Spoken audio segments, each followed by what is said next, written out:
Good morning students. Agriculture पढ़ रहे थे। एग्रीकल्चर में अब हम जो आगे का टॉपिक है उसमें सॉइल पढ़ रहे थे। सॉइल फर्टिलिटी यानी मृदा उर्वरता और मृदा उत्पादकता हम पढ़ चुके हैं, उनमें अंतर पढ़ लिया था। अब हम पढ़ेंगे मृदा क्षरण और मृदा संरक्षण का जो टॉपिक आता है। मृदा को हमने 3 भागों में डिवाइड किया था, मृदा उर्वरता और उत्पादकता, उसके बाद मृदा क्षरण और मृदा संरक्षण। तो मृदा क्षरण और संरक्षण पढ़ेंगे अब यहां पर। पहले मृदा क्षरण यानी कि सॉइल इरोजन और मृदा संरक्षण। धीरे धीरे करके इनकी परिभाषाओं को देखेंगे, फिर इनको कौन कौन से कारक हैं वो प्रभावित करते हैं वो देखेंगे। तो देखो होता क्या है मृदा क्षरण। देखो खेत में जहां पर मृदा है वहां पर क्या होता है कि तेजी से या तो हवा चलने लगे या बहुत ज्यादा बारिश हो गई, और बारिश की वजह से क्या हो गया कि या मनुष्य की वजह से, तो इन सभी चीजों की वजह से अगर पानी है, हवा है, मनुष्य है, जीव जंतु है, इनके साथ मृदा के कोई कण एक जगह से दूसरी जगह पर जा रहे हैं। यानी कि देखो इस प्रकार से समझने की कोशिश करो मृदा क्षरण को कि यहां पर आपके पास मृदा है इस प्रकार से, और ये मृदा पानी के साथ या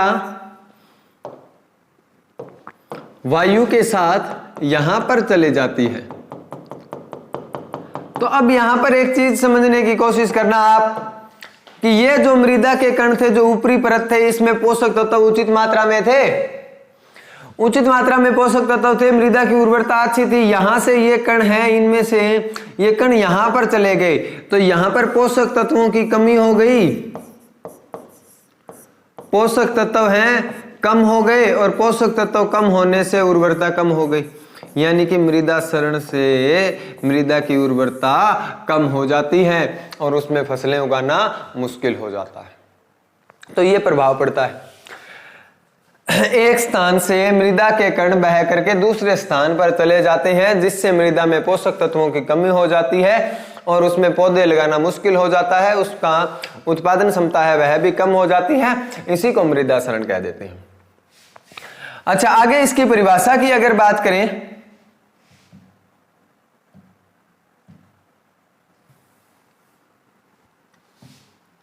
मृदा क्षरण की परिभाषा क्या है?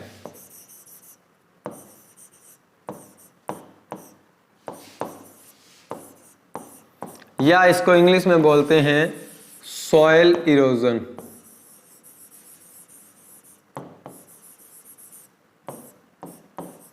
देखो होता क्या है, भौतिक रूप से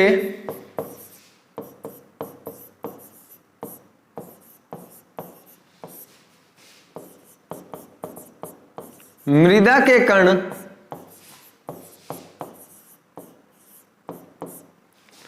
एक स्थान से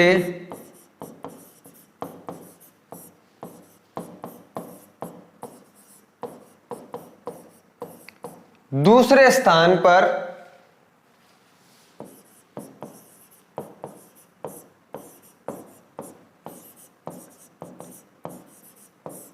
पहुंच जाते हैं, जिससे मृदा की भौतिक संरचना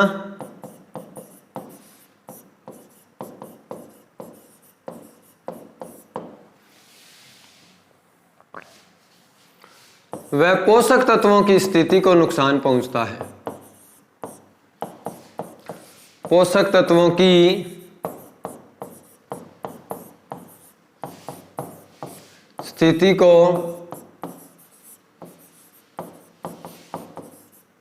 नुकसान पहुंचता है।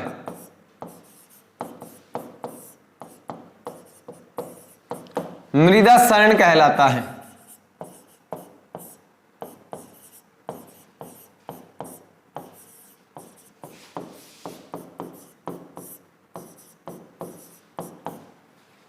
पोषक तत्वों की स्थिति को नुकसान पहुंचता है और मृदा सरण कहलाता है। ये है मृदा सरण, यानी कि जो कण है वो एक जगह से दूसरी जगह पर क्या हो गए, ट्रांसफर हो गए, उन्हीं को मृदा सरण कहते हैं, जिससे पोषक तत्वों में कमी आ जाती है, या फिर हम ये कह दें कि मृदा की उर्वरता कम हो जाती है।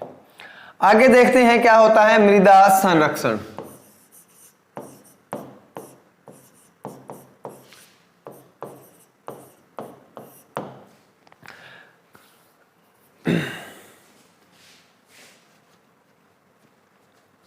अब मृदा जल द्वारा, वायु द्वारा या मनुष्य द्वारा किसी की चीज भी तरह से बह जाती है, एक स्थान से दूसरी जगह पर चली जाती है।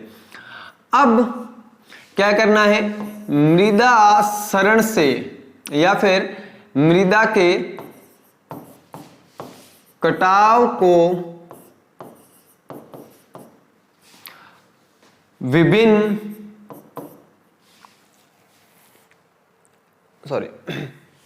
मृदा के कटाव को विभिन्न शक्तियों द्वारा, मृदा के कटाव को रोकने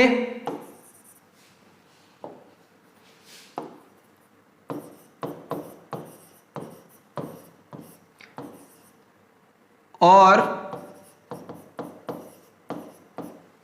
नियंत्रित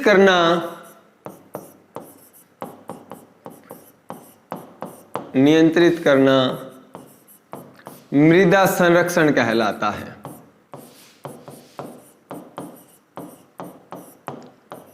आप किसी भी तरह से करते हैं तो मृदा का संरक्षण हो जाता है, उससे मृदा का कटाव है वो रुक जाता है। अब यहां पर समझो, आगे देखते हैं हम मृदा संरक्षण किस प्रकार होता है या कितने प्रकार का होता है। ये रहा आपका मृदा संरक्षण, नहीं सॉरी, मृदा सरण। सॉयल इरोजन के प्रकार क्या क्या हैं और उन प्रकार को पढ़ेंगे। देखो, प्राकृतिक, इसको इंग्लिश में बोलते हैं नेचुरल इरोजन,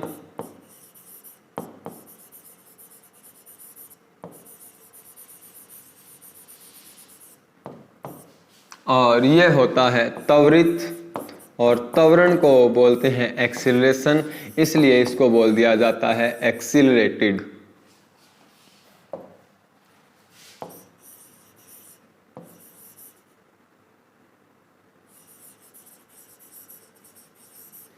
एक्सीलरेटेड इरोजन। अब इन दोनों में होता क्या है, इन दोनों में देखो बहुत ही कॉमन सी चीजें हैं, बहुत ही आसान सी चीजें हैं। वो देखो क्या होती है, प्राकृतिक त्वरण में इसके ऊपर, किसके ऊपर, मृदा की सतह पर वनस्पति बनी रहती है, यानी कि पेड़ पौधे घास बने रहते हैं, और वहां से क्या है, धीरे धीरे कटाव होता रहता है।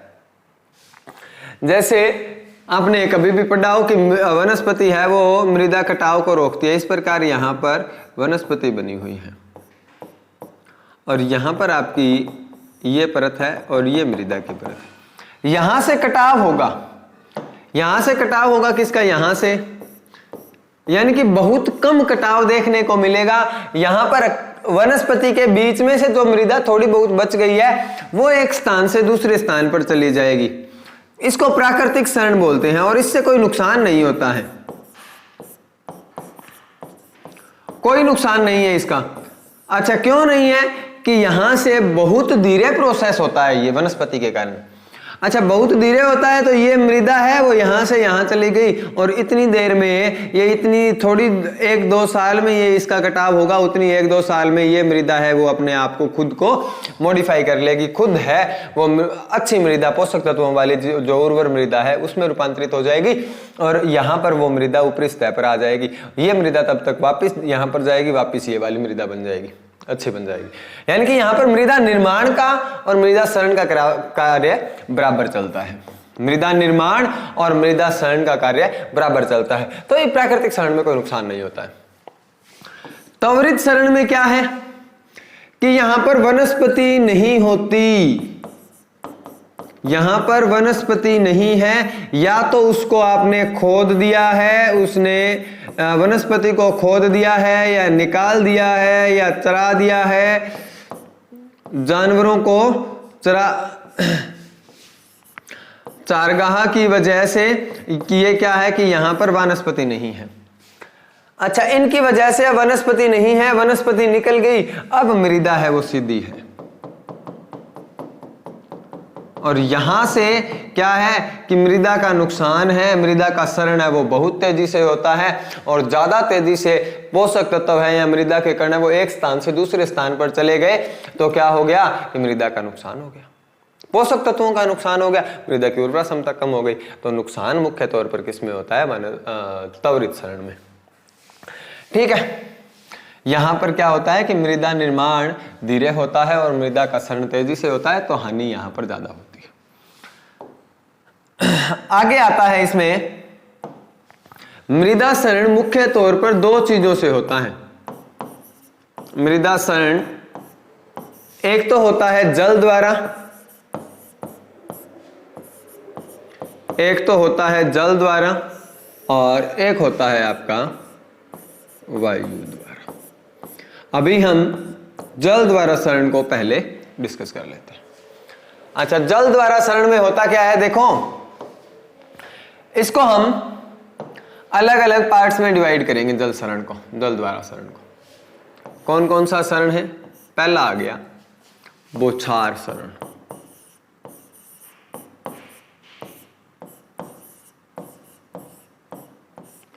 या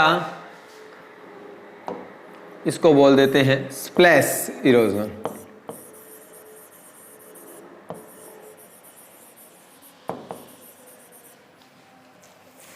देखो क्या होता है इसमें, यहां पर मृदा इस प्रकार से उपस्थित है,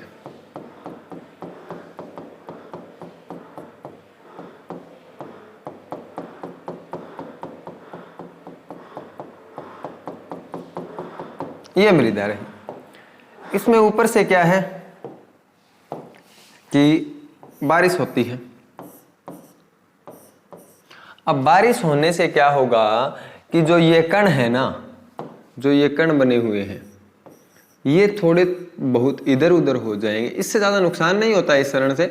ये कण है वो थोड़े बहुत इधर उधर हो जाएंगे, अपना जो इनका मूल स्थान है वो इनका परिवर्तन हो जाएगा, ज्यादा कहीं दूर नहीं जाएंगे। ये वाला कण है यहां पर आ जाएगा, ये वाला कण है यहां पर चला गया, ये वाला कण है यहां पर चला गया, और ज्यादा नुकसान नहीं होता इस क्षरण से। सामान्य तौर पर इतना ही होता है स्प्लैश में कि हल्की सी बारिश होती है, हल्की सी बारिश होने पर मृदा के कण है वो अपना स्थान परिवर्तन कर लेते हैं। जो पहले बहुत समय से अपने स्थान पर पड़े हुए थे वो अपना स्थान क्या कर लिया, इन्होंने परिवर्तन कर लिया। ये प्रारंभिक अवस्था होती है जल क्षरण की। अच्छा, अगर हम दूसरे क्षरण की बात करें, दूसरा क्षरण आता है आपका परत क्षरण,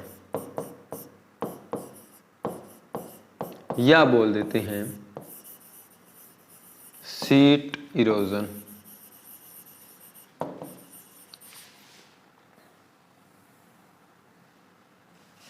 सीट इरोजन में क्या होता है, यहां पर इस प्रकार मृदा के कण पड़े हुए हैं,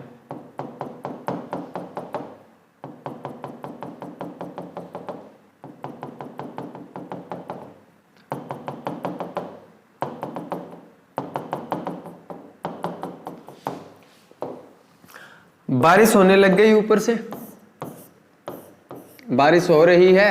स्प्लैश क्षरण के बाद में ये होता है, स्प्लैश इरोजन के बाद में ये होता है। अच्छा, बारिश हो रही है, अब काफी समय हो गया बारिश होते हुए, अब पानी क्या है, बहना स्टार्ट कर देता है। तो अब पानी बहेगा तो मृदा की जो ऊपरी परत है वो पानी के साथ बहती है। अब पानी के साथ बहेगी। अच्छा, इसका ज्यादातर पता नहीं लगता, लेकिन नुकसान बहुत होता है इसका कि मिट्टी की ऊपरी परत पानी के साथ बह रही है, हमें पता नहीं लगता। अच्छा, ये क्या हुआ कि ये मिट्टी की जो ऊपरी परत है वो बह करके साथ चली गई, यानी कि मृदा की ऊपरी परत तो उर्वर थी और मृदा की ऊपरी परत बह करके चली गई, तो इसमें पोषक तत्व थे वो भी बहकर चले गए।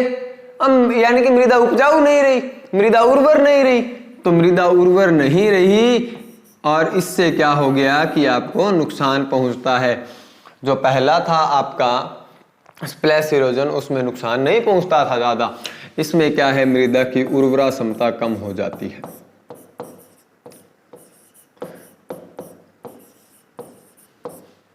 मृदा की उर्वरा क्षमता कम हो जाती है। अच्छा, इसी में तीसरा आता है आपका, जब इससे भी तेज बारिश होने लगे, इसको बोलते हैं रेल क्षरण या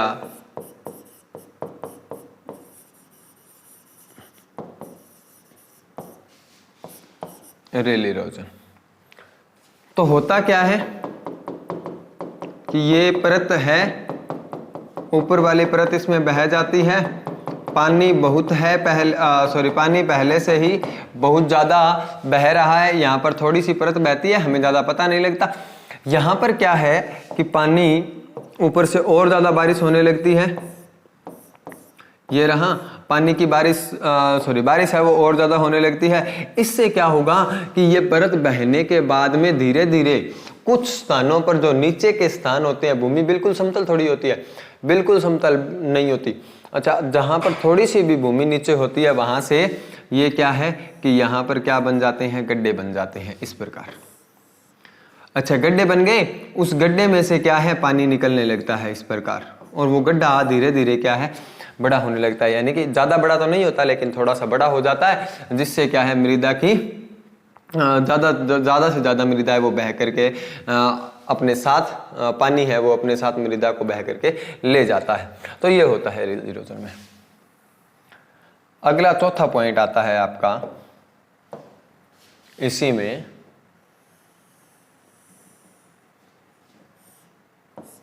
अवनालिका इरोजन। अगला क्या आता है, अवनालिका क्षरण या इसको बोलते हैं गली इरोजन।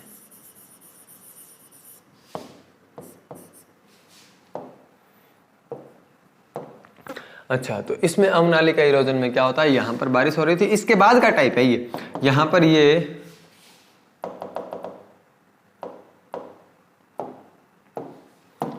रही, ये पानी की बूंदें हैं।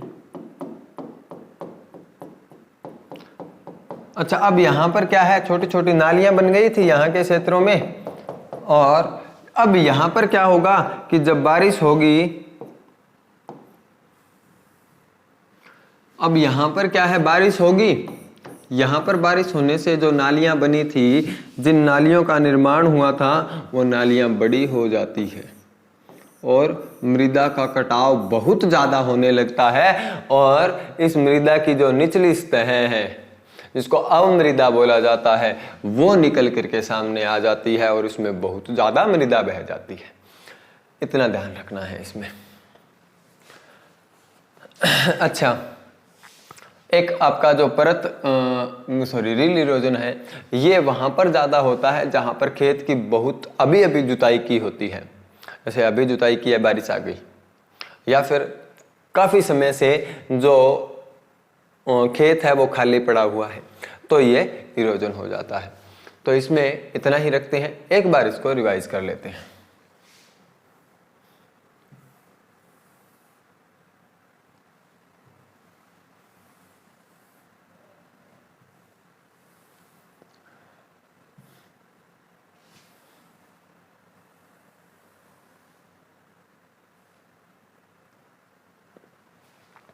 सबसे पहले हमने पढ़ा मृदा क्षरण क्या होता है। तो मृदा क्षरण को हमने सिंपली डिफाइन किया है। मृदा क्षरण क्या होता है कि मृदा के जो भौतिक कण होते हैं वो पानी और वायु के साथ बह करके एक स्थान से दूसरे स्थान पर चले जाते हैं, जिससे मृदा की भौतिक स्थिति और पोषक तत्वों में कमी आ जाती है और मृदा क्षरण कहते हैं उसे। अच्छा, मृदा क्षरण के बचाव को मृदा संरक्षण कह दिया जाता है। मृदा क्षरण है वो दो प्रकार से हो सकता है, दो प्रकार का होता है, प्राकृतिक और त्वरित। प्राकृतिक में वनस्पति रहती है तो कम क्षरण होता है, नुकसान नहीं पहुंचता, और जो त्वरित क्षरण होता है उसमें नुकसान पहुंचता है, वनस्पति नहीं होती। अच्छा, मृदा क्षरण किससे हो सकता है? जल से हो सकता है, वायु से हो सकता है। जल द्वारा क्षरण के हमने अभी 4 प्रकार पढ़े, कौन कौन से था? सबसे पहले बौछार क्षरण या स्प्लैश इरोजन। स्प्लैश इरोजन में हमने क्या पढ़ा है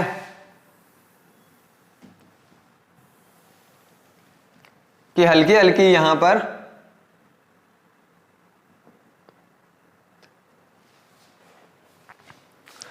ये देख लो इस प्रकार का। स्प्लैश इरोजन में हमने पढ़ा है अब तक कि बौछार होती है, मृदा के जो कण है वो अपने मूल स्थान से अपना स्थान चेंज कर लेते हैं, बस इतना ही, इससे ज्यादा नुकसान नहीं होता। दूसरा था परत इरोजन, बहुत नुकसान होता है, मृदा की उर्वरा क्षमता है, उर्वरा जो परत है वो पानी के साथ बह करके चली जाती है, हमें आंखों से दिखाई नहीं देता कि बह रही है या नहीं बह रही है। ऊपरी परत चली गई तो उर्वरा क्षमता कम हो जाती है। तीसरा था रील इरोजन, उसमें छोटी छोटी नालियां बन जाती है, जहां पर खेत अभी अभी जोते हैं या मृदा है वो खाली पड़ी हुई है काफी समय से, तो वहां पर नालियां बन जाती है छोटी छोटी और वहां पर पानी बहने लगता है। आखिरी था अवनालिका इरोजन या गली इरोजन, वहां पर क्या है, वो नालियां हैं जो पहले छोटी थी अब बड़ी बन जाती है और इससे बहुत ज्यादा मृदा निकलती है और नीचे की अवमृदा की जो परत होती है वो ऊपर की ओर दिखने लगती है। तो ये था आज का topic. Thank you very much. आगे अगला टॉपिक पढ़ेंगे, इसको कौन कौन से कारक हैं वो प्रभावित करते हैं।